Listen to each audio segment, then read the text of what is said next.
question for the first one will be, what pets do they own? So this is the result of my data collection and my Venn diagram.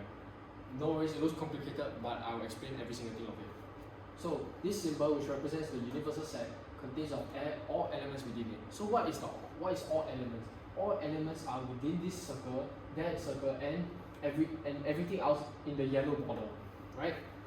So how do you represent the number of elements within this set? Let's say, so you can represent it as n bracket c, which refers to the n, which is number of elements, and the c is within the set of this, which is 2. Same thing goes for set D, where you represent it as n bracket d, where it is the number of elements, then the bracket d is within the set D, then you can write the number of elements within this one. So let's talk about a more complicated one. Bracket C union D prime. So what does this mean? Let's talk about union first. Union refers to all elements within this set that are in either and or both.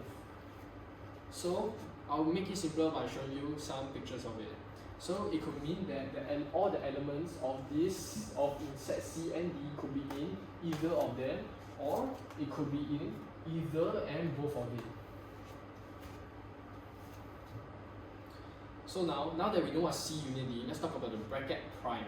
The bracket prime, which is called as complement set, it refers to everything outside of it. So with that prime, it means that it's every single thing outside of these two sets. So now let's talk about the next case study where we talk about the type of transport. So I got through my data collection, this is the result of it. And as always, the universal set is all the sets within this and the elements within it. So as you recall, we just now said the number of how we can represent the number of elements within this set is 2 n bracket w equals to 1. Same thing as the car where we represent n bracket c equals to 4 due to the elements being 4. So now let's talk about a more complicated one, which is the bus, train, and something which is called the set B intersecting T. So do you know why in the first place, why is the number of elements in set B7 and why is the number of elements in set T5? Well, it's really because of the middle thing where we call the B intersection of T. So let's move on to the definition of the intersection.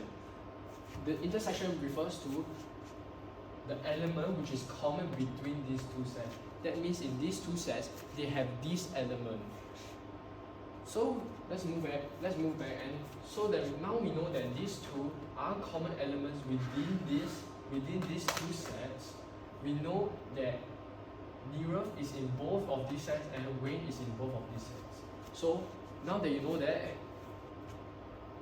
we can define set T and B as T being Nirav Wayne. Again, why is Nirav and Wayne here even though they are in this?